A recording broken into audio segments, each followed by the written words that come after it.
Did you or did your father and mother say, I need a doctor? The less the points, the best the results. If I get this pharmacy course, I can do business. Challenges come differently. Your points are already super. And that was the last day. That was the deadline. I just finished high school and I was like, I don't want to go to university. I want to become a tailor. Who qualifies to speak to someone about mental health? I had interest in knowing how drugs interact.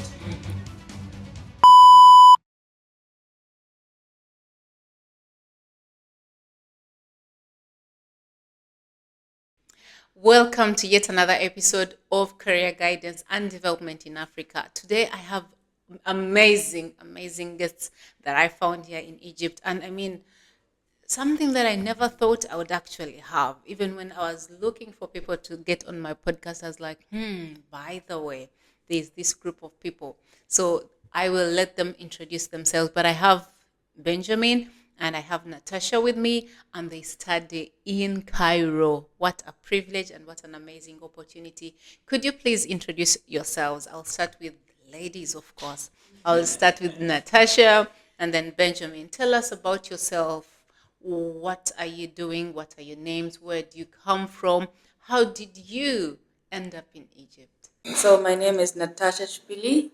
I'm 24 years old. I'm from Zambia, currently studying my bachelor's degree in pharmacy here in Egypt.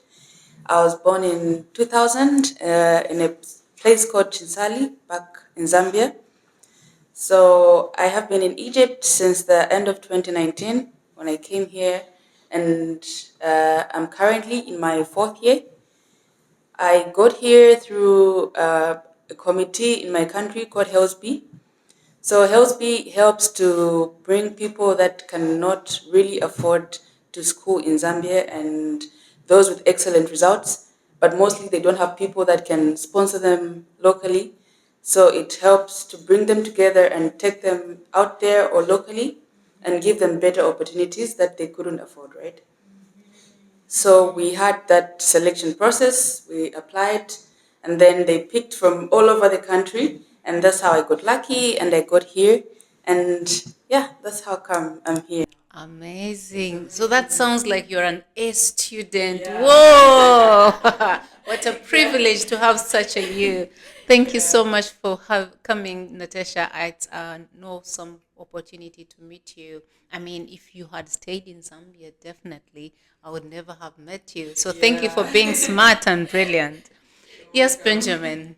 All right, my name is Benjamin, but that's my last name, and it's crazy. Yes.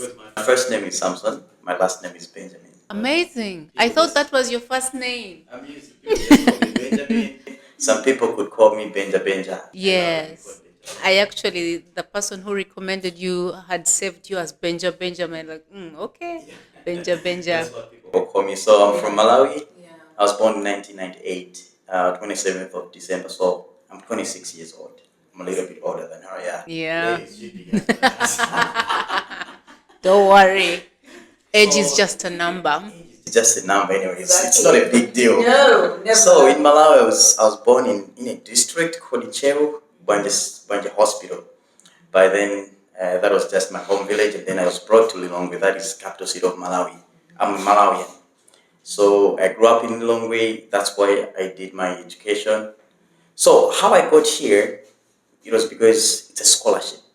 Egypt government scholarship. Egypt government and Malawi government have what can I say? A relationship. A relationship, I should say. So they Yeah. have a relationship. So they offer as scholarships to Malawian students. Not just Malawian students, but those ones who performed really well. You're also an A student. Okay. Yeah, so we went through the process because I've always wanted to be a doctor. I was already in a university in Malawi, but I've always wanted to be a doctor. When I saw this opportunity, I was like, I have to grab this. So I applied and I was selected to study Bachelor of Medicine, Bachelor of Surgery. So I'm doing Bachelor of Medicine, Bachelor of Surgery, level 4. So we're doing clinicals. So that's the basic knowledge about me. unless you have more questions. Then Of course, I have so many. So you're doing your clinicals, meaning that are you doing them here or do you get to go back home and do them in Malawi? no. Our batch of medicine, batch of surgery is divided into preclinical and clinical. So clinical, it's when you're mostly doing the things related to your program, like you're doing forensic medicine, ophthalmology, ENT, those courses that are related to your program. Yeah. Or preclinical, you're doing biochemistry, physiology. These are not very, very related. Any other science student can study them, but these are specifically for doctors. Yeah. Okay. And you can do them either here in Egypt or you can do them also in home. You have to do them here in Egypt. Exactly. Oh, that's good. That's good. So tell me, Natasha, you said you're doing pharmacy. Yeah. So when you were growing up, did you see yourself as a pharmacist? Did you want to take that direction? Did your father and mother say, I need a doctor? In my country, you're all doctors, whether you're a pharmacist or not. We are all doctors. So is that what you wanted to study? How did you get on this career path or this journey of your study? Okay. So growing up, when I was young, I read a storybook of this amazing tailor. You're young, you read a storybook, you're excited. So I was like, when I grow up, I want to become a tailor. So after growing up, I realized that no, it's not. You don't actually want to be a tailor. When I grew up, I was like, that wasn't serious. That was just a book, right? So I now started thinking like an adult. I was like, okay, I need something that's going to help me financially, something that's going to help me grow. So I didn't think of pharmacy. I can't lie. That was not my first option.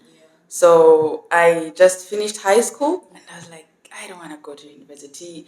After the things I went through in school, I'm like, studying is not really easy. So maybe I should just join the military. Was it an easy option? I was like, okay, you know what? Yeah. I grew up with military parents. I saw them, okay, my dad is a pilot in Zambia Air Force. My mom is working for purchasing and supply. So they were like, you can just join the Air Force if you want. So I was like, okay, I'm not going to school. I'll just join the Air Force. I'll be a pilot like you. Yeah. But what happened was, after finishing school, I had a gap year. So within the gap year, there was no advertisement for the recruitment. So there was nothing completely. I just kept on sitting home, hoping that one day they're going to recruit, but then it just never came my way. So my parents were like, no, I think at this point you have to reconsider going to school and then you can come and join the military later on. So I saw the scholarship. This is where things got interesting. So you see that. So at that particular moment, you had finished your year 6, should I say? We call it year 12. Year 12. Oh, year 12. Okay. Yes. Finish year 12, you get good grades, that's when you go to university. Yes, so after finishing, they advertised the scholarship. They put the qualifications, of course, and I saw that I meet their criteria. So I was like, you know what, let me try this. So I saw different courses, but after doing my research, I realized I got why certain drugs work on others, but they don't really seem to work well on others, And I just said, if I have this love of business at some point, I can try to be a powerful businesswoman in future and, deal with drugs, work in the supply chain. So I got interested in this pharmacy. So I just saw, I'm like, okay, if I get this pharmacy course, I can do business and I can be a pharmacist at the same time. So that's how come I applied for this, did my interview, passed it, and that's how I got here. Yeah. So at your age, how old are we talking? 12 is like how old? Year 12 is about 17. How were you even thinking about how medicines interact? Like, who thinks about such things? Yeah, who thinks about? I'm sick. I go to the pharmacy, ask the doctor, I need medicine. They give it me. I take it. I don't care how they. What There must be some, yeah, what pushed you to think those thoughts? Okay, so when I was in grade 7, I was diagnosed with breast mass. Yeah, so I had to undergo surgery. So when I was undergoing the surgery, people would visit me and tell me everything is going to be all right. They tested the mass, it was not cancer. So it was like, okay. Then the doctors would always tell me, Natasha, you're reacting well to the drugs, You're responding well to the drugs. And I didn't feel sick at that time. I kept on feeling okay. But I would see other people on other beds really sick. They would not respond well to the drugs and all those things. So growing up, I became curious to say, how is it that other people would respond well and others wouldn't respond well? So that's how come I got myself in this career to say I need to get to the finish line, help others, help my patients, encourage them, and that's how I got in this course. Yeah. That makes a lot of sense. I was like, no. So, Benjamin, growing up, did you want to be a doctor? You said you had started a different course. What course was that? I was studying Bachelor of Science, Parasitology, and Disease Vector Control. Okay. Yeah. Okay. But growing up, I've always wanted to be a doctor because I've been inspired by Dr. Ben Carson. Ah, yes, gifted hands. Yes, the gifted hands. Yes. Mhm. So I've always wanted to be a doctor, but then, in our country, there was a lot of competition. And somehow, because I did not have a very good career guidance, I did not even apply to study medicine in my country. I was like, maybe I can't be selected. Somebody was like, What made you think you can't be selected? okay, there was a certain person I asked about based on my grades. I asked the person, I know that you cannot be selected. Was that a teacher or just a friend about that? You were somebody who had influence. Yes, Somebody yes. who knew things. Yes. Somebody I could rely. Yes. So I trusted this person and I never applied for it. So I was like, okay, let me just do engineering. So my first option was biomedical engineering. You see, I still wanted to be in the field of medicine. I applied for biomedical engineering in 3 universities. The program that I applied for was like my choice number 4, because that time we used to have like 6 choices. Yes. So it was choice number 4, and eventually I was selected to study parasitology and disease vector control. So which choice was number 4? This one. Medicine. I know, Mm. parasitology and disease vector Oh, control. okay. Yeah, yeah. So I was not happy about it, to be honest. I've been told my mom, why can't I just write my exams again? In our country, we use points. Yes. The less the points, the best the results. So if you have like 6 points, that's the best. Okay. So it's like, why can't I just go in class again and write exams again? Maybe I should just get the 6 points. And mom was like, no, that's crazy. Your points are already super. Good. Yeah, they're already good. Yeah. Just go to those university and you should do the program that have been selected. So I was okay up until when I was after first year, there was a vacation holiday. And then I saw an advert. Somebody just told me, bro, have you seen this advert on Facebook? I saw the advert and that was the last day. That was the deadline. The deadline was Friday and it was supposed to be 12 noon. And this guy was showing me at 11. No way. That's an hour. Exactly. Oh, So God. I had to start writing. The letter was really bad. The handwriting was bad. I was writing so fast. I had to write so quick. I tried to photocopy the documents. There was no electricity. So I had to take a bike, run up and down to find a place where they're using genset, generator. So I managed to photocopy and then I had to take the same bike. I went to the National Youth Council of Sports where we used to like submit the documents. It was after 12 already. It was around 1. They shouted at me, where do you stay? Why are you too late? I was like, I just saw this advert and I wanted this program. I wanted it really bad. So I applied. Eventually, I ended up being here. Wow. So it was a whole long process, to be honest. Wow. You get shortlisted, you go for interviews. They told you to choose 2 programs. I was like, me, I just want 1 program. Bachelor of Medicine, Bachelor of Surgery. I don't want anything. If you want to give me any other option, Yeah. I would rather stay here because I'm already studying. Yes. Exactly. So this is something that I've always wanted. Yeah. And I'm happy to do it, but it's really hard. I can imagine. So how long did it take you to know that you're actually being admitted at this university? Because you were already in school, so now you are in your, should I say, holiday or long vacation for the year that you are in. How long did it take you for you to hear from this other university that you have been accepted? Okay, because after applying, it was the embassy, Egyptian embassy in Malawi, that was running everything for us. Yeah. So we could receive a call. And I had even forgotten that I applied for this scholarship. That must have been after a long time. So after 6 months, I got a call. So you had gone back to school. I was in school already. I was in second year. Oh my goodness. Yeah. So they called me. They're like, hello, this is Samson Benjamin. I'm like, yeah. Did you apply for scholarship? I forgot. I had forgotten already. So I was like, Scholarship. Let me just say it. Yeah. because there was no way I was gonna say no. I said yes, I applied. Okay, for Egyptian, this is Egyptian government scholarship. I'm like, yes, that is it. Now you've been shortlisted. You have to come next Saturday for interviews. So I had to travel back to Lilongwe from Nzuzu.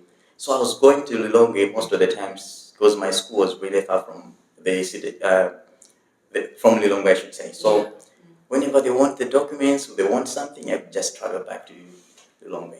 Wow. So it took 6 months to hear from them. Wow. And you had even forgotten about the application. Because, I was not happy to be at Nzuzu University. Things were easy for me, but I was not happy because that's not what I wanted. Yeah. So I was trying to apply. I applied to America, UK. So I was not just there sitting down. I was looking for opportunities. One of the things that I hear Benjamin say is that for as long as there's something that we are pursuing, something that we want to achieve, we shouldn't sit and settle for just what has been given to us. Yeah, we just need to keep on pursuing it until we find it. I mean, it might be hard, it might even take a long time, but it will finally come, yeah, if we keep trying. Yeah, I think what happens to us most of the time is that we give up. We give up and say, you know what, I think I'll never get this done. It's hard, but it's exciting that you're pursuing it, right? Yeah, it's really hard, but once I graduate, I'm going to be a doctor. Amazing. And you have like 1 more year to go. Exactly, and then the rest is just training. Internship, I should say, yeah. Guys, studying is hard. Finding your career path is hard, but the game is keep fighting, keep pursuing it, keep going in. So in your schools, did you have career guidance? Did you have career counselors? You seem like you guys might have had those people who guided your career path and say, you're brilliant, you need to do this. Yeah.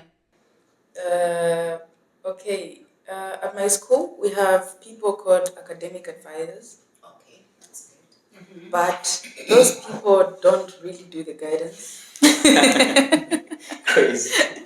Academic Advisors. advisors. What is their job?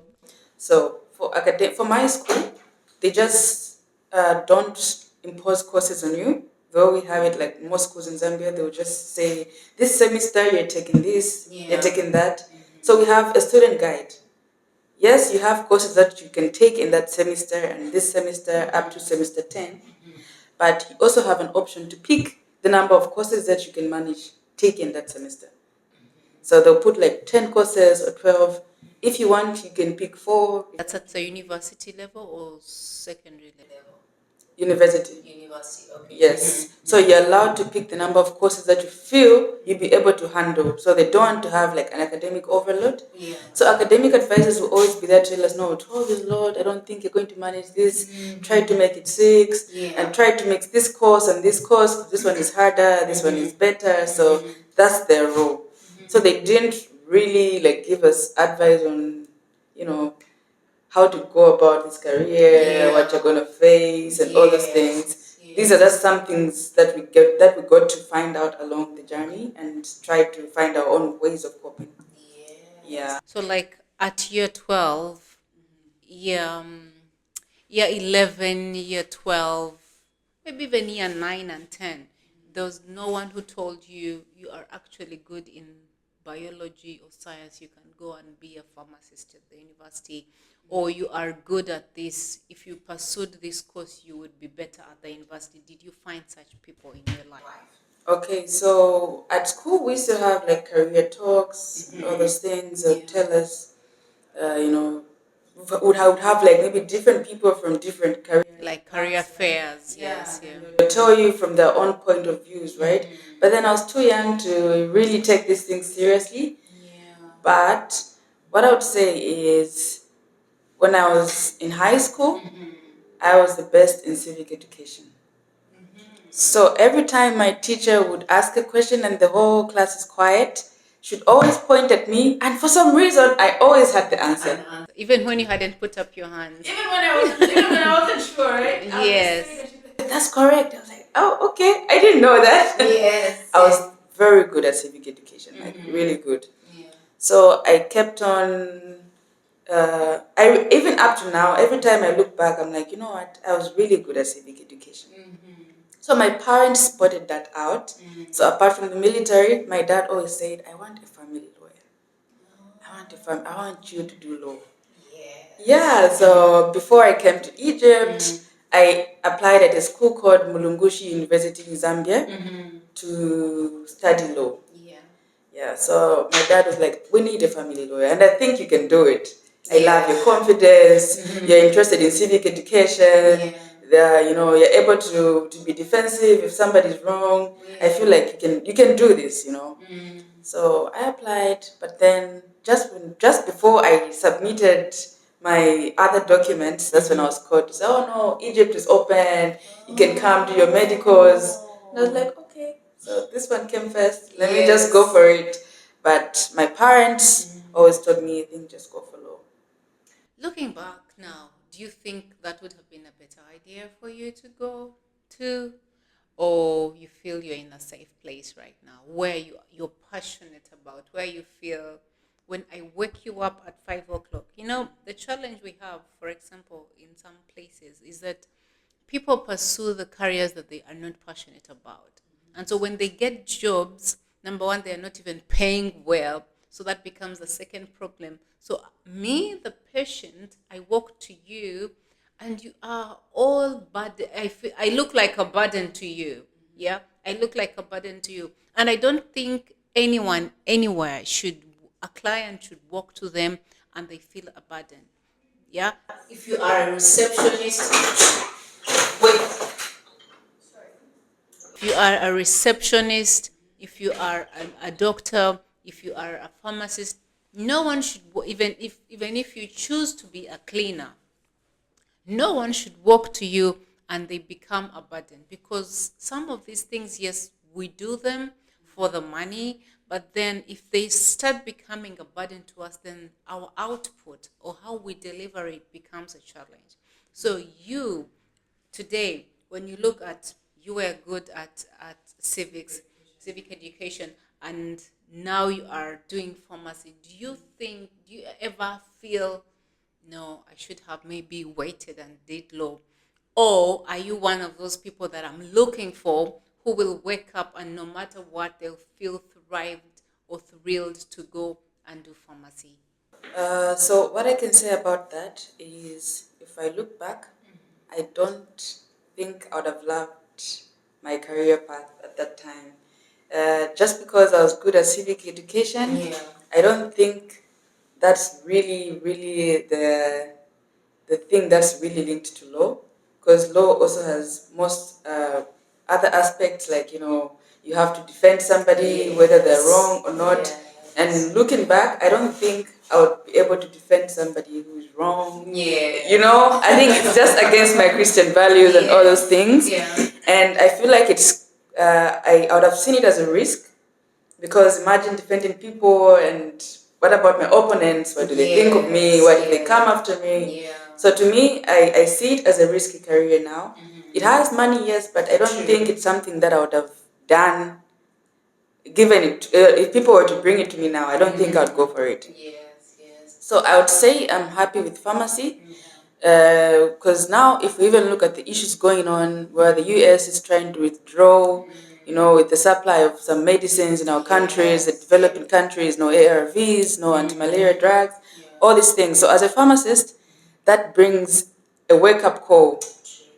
I see the Egyptian industries make their own medicine. They are not really reliant on imported medicine. Every time we're in the lab, they give us formulas, make this medicine, do that, calculate this amount, mix this and that. So I said, you know what? If we can just pay attention as a country and stop relying on people, we can do this. So when I saw all these challenges, it gave me more motivation to focus and be the change that our country needs. If we can help the pharmaceutical industry in Zambia and not rely on people, then we can be good. But what I can say is when you're young, 16, 17, 18 isn't really the best time that somebody would pick a career. I think that's from my experience. Because sometimes I feel like people get to be lost or maybe realize that's not what they wanted later on in life. When it's too late, they're already graduates. Some people go for certain courses because they couldn't afford the course that they really wanted, or they didn't get the grades that they wanted. Because sometimes people are smart, but you find that maybe they were going through something when writing the exam. So it's not everybody that fails. That wasn't because I had somebody who was really good in class, right? But when the grade 12 results came out, they just got average points, not the best points. But deep down, we all knew that this person is really smart. So there are all these barriers. You get results that you didn't expect. You don't have the money to do the course that you want, and the age. Yeah. So I feel like the biggest barrier, and that's what most people don't realize, is the age. Most kids are not in a position to know what they would really like. Yeah. So when I was young, my parents would be like, "You can become a lawyer," and these are my parents. I'll be like, "Yeah, they know what's good for me, right?" But after growing up, I realized, and people tell me this is something, as you asked me a question, said people tell you that you can do this. But after growing up, most people told me, Natasha, I think you can make a good therapist. You can make a good marriage counselor. You can, and to be honest, I'm really passionate about that. I said, you know what? This is something as a child that I never thought I would do or something that I like. But right now, I can feel it. So I can really be a counselor. I can be a therapist. I can do these things. But I'm 24 now, so it's like I'm already on another career path. Yeah, so the only thing you can do is like maybe when I'm done with this degree, I can do masters, or I can try to pursue that. To have, so the age matters. Yes, you come and realize things later on. My sister joined the military recently. She did agriculture economics. I was like, she struggled in looking for a job. That was after her university, yeah? Yes, after her university. So one day we sat down. She was like, you know what? I only took this course because it was the only one that didn't have competition when it comes to the scholarships. And I was like, oh, I'm going to China, so I'm going to go for it. It's got less competition. And that's how I went for it. But after she finished everything, she discovered she's so passionate about nutrition stuff. She said, I should have become a nutritionist. This is somebody who's 27 now. So now she went ahead with her career, but deep down knowing that she just discovered she's just passionate about something else. Yeah, and I also discovered that I think I would have done something to do with therapy, counseling, maybe even counsel some mental patients.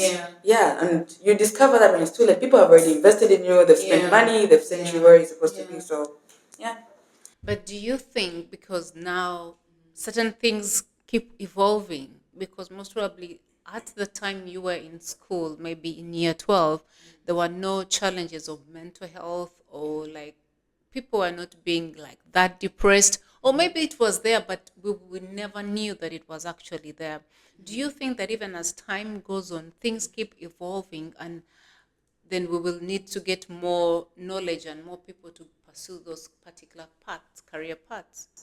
The path for mental health. Yeah, for mental health. Because right now I have a group and people are telling me, Shida, we need to invite someone like a therapist to talk to us about mental health. And I'm wondering who qualifies to speak to someone about mental health. You understand?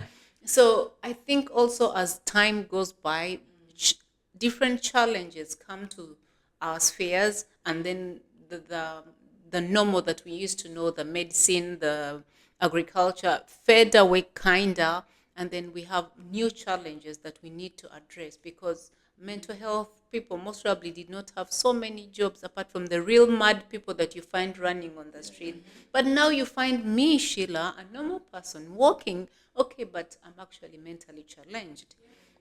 So I'm thinking that even as we go through life, challenges come differently. I feel like if you see the mad people today, right? They came from somewhere.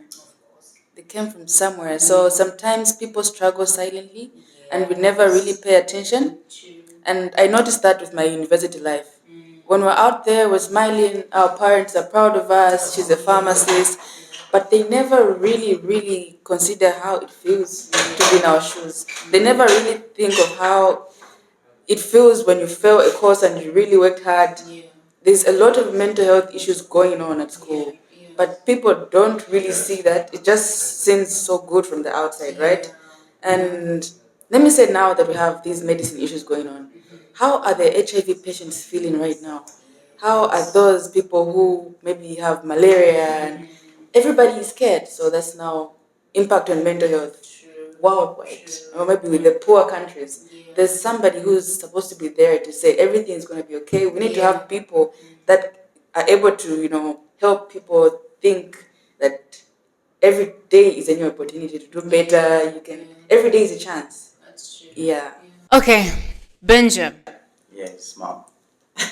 did you receive any career guidance growing up? We used to have those career guidance in our schools. Alumni come to our school, secondary school, that is. So, but it wasn't that very, very specific whereby they would just tell, they would just personally come to you and tell you, the way I know you, the way you're passing in class, the courses, the subjects you're good at, I think you should do this. But my family and people around me, I've always thought I was going to be somebody who does business and economics, more especially economics, because I was really good in mathematics and business. I've always been good in these two things. My classmates have always seen me as a doctor. So it was, I had two angles. And I usually used to see myself as a doctor. So I've always wanted to be a doctor. My classmates wants me to be a doctor, want me to be a doctor. My family and my friends, they see me as somebody who's good at mathematics. I can study insurance, financial banking, accountancy, economics. Yeah, but that did not help me to choose what I wanted because I've always wanted to be a doctor. And even the person that you relied on, who you thought would give you some wisdom, told you, no, don't do that, medicine. Yeah. I was about to mess up my life because I was in a path that I didn't want to be. Of course, parasitology and disease vector control is related to medicine. It's you can work as a parasitologist in a hospital or in agriculture, but mostly it's more of general course. It's not specifically connected to medicine. So I have had a chance of career guidance, but it didn't help regardless. Thank you so much. I would want you to tell the youth out there, those who are in the university, or even those who are in year 11, year 12. I don't know what you call it in Malawi. Do you call it the same? We call it Form 4. Form 4. Yes. So those who are in those, especially transitional classes, they're about to transit to the university and they are struggling to either what course they do, what they want to become. They have not had official career guidance, but also even the career guidance they've received is not to their satisfaction. What would you tell them and what should they look out for even as they grow up? Natasha and then Benjamin. Okay, so the advice I would give to those who are in high school or about to finish or those that are already done and they're trying to apply is to listen to yourself. Listen to yourself. I don't think things that people tell you really, you can get some points from them, but really you have to pursue something that you feel you can do for the rest of your life because forever is too long to do something that you don't like. That's why we have bad doctors, bad nurses, people are dying because you're forced to do something that you didn't want in the first place. So for those struggling financially, I would advise that if your parents insist they can't afford the course that you want, we have scholarship programs and all these opportunities. Like Benj and I got these opportunities. It's not like our parents are paying for these things. So kids should have this time to research on scholarships until they get what they want. Don't give up. You can go for what your parents want, but keep pushing. Benji is an example. He kept pushing until he got here, until he's pursuing what he wants now. So follow what you want. If there are no finances, don't keep pushing. Don't give up. There are scholarships available. People are able to help those that cannot afford these things. Yes. Amazing. Thank you so much, Natasha. Yes, Benja. All right. For me, what I can tell the youth is just to add from what Natasha said, that you have to listen to yourself first. Research is very important. You see, right now, if I have a kid, I don't think I would advise him to study medicine, even though I'm passionate about medicine.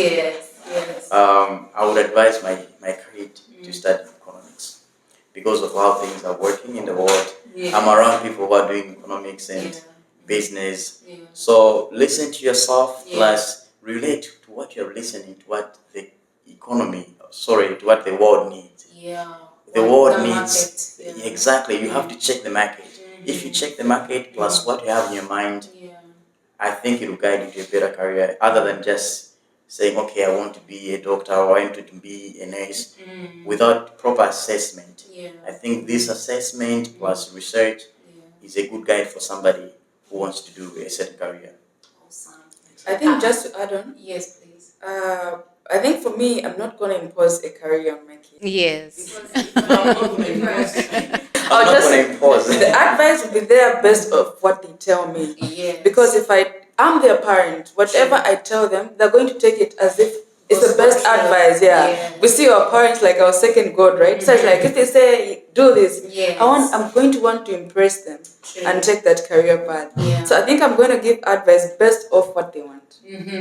I'll tell them, sit down, think about it, tell me, and then I'll help them research and go for that. I would really want to stay with Natasha and Benjamin, but we must go. So follow your heart. You can listen to as much advice as you can out there, but ultimately it's you who is going to walk the journey. And Natasha said that for eternity or forever is a long time for us to live. So you can't do something that you don't like for just a short time. So we need to make sure that the decisions that we make are going to be impactful for the rest of our lives. So follow your dreams, follow your passion, and do what you think is right for yourself. Because we need the best doctors, we need the best agriculturists, we need the best pharmacists if you keep working hard and if you are passionate about it.